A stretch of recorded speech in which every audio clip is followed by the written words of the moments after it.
We are all a universal mind, literally, because things only exist when we think about them. Life is just a thought that is still being thought of. The nature of thinking implies creating and explaining.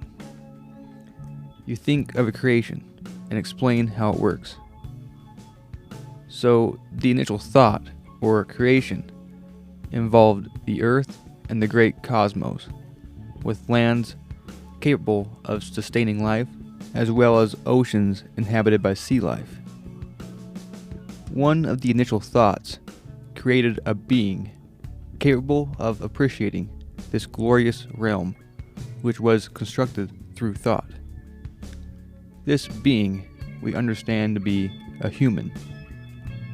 Truly, everything in existence is conscious to some degree.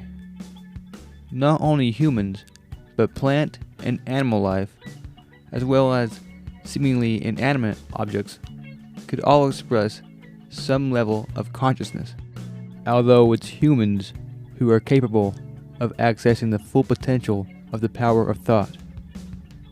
Nevertheless, any and all consciousness is in actuality one with the greater consciousness. Therefore, we are all participating in creating the universe just by thinking. I also believe it could be possible that there are rules of some sort to creating the universe.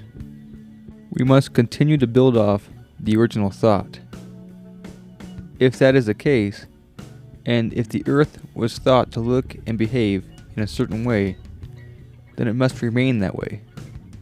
Unless, maybe, if the majority of the great consciousness agrees to make such a drastic change to the layout of the universe, it will be permitted. Perhaps that is also why this world can seem so negative, because so many conscious beings are dwelling on such negativity.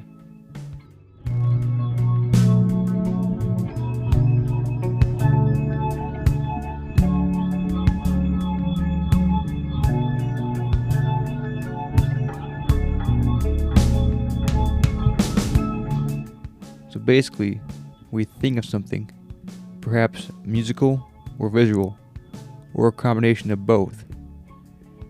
Maybe it be some type of mechanism, or whatever. And we find ourselves needing to explain how it works. An inquisitive mind will never be quite satisfied with any answer. It always seeks to explain on a deeper level. Hence the creation of the complex human mechanism and the great cosmic machine. We needed to explain how every part of our body works, as well as the anatomy of every animal known to exist. We needed to explain how the sun and moon work, and the reason for thunderstorms and why we experience night and day.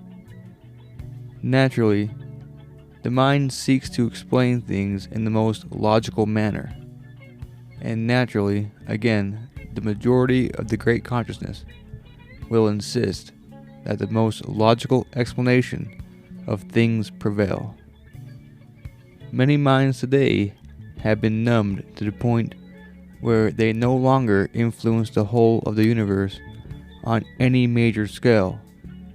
Thus, very little progress has been made in the important aspects of human development.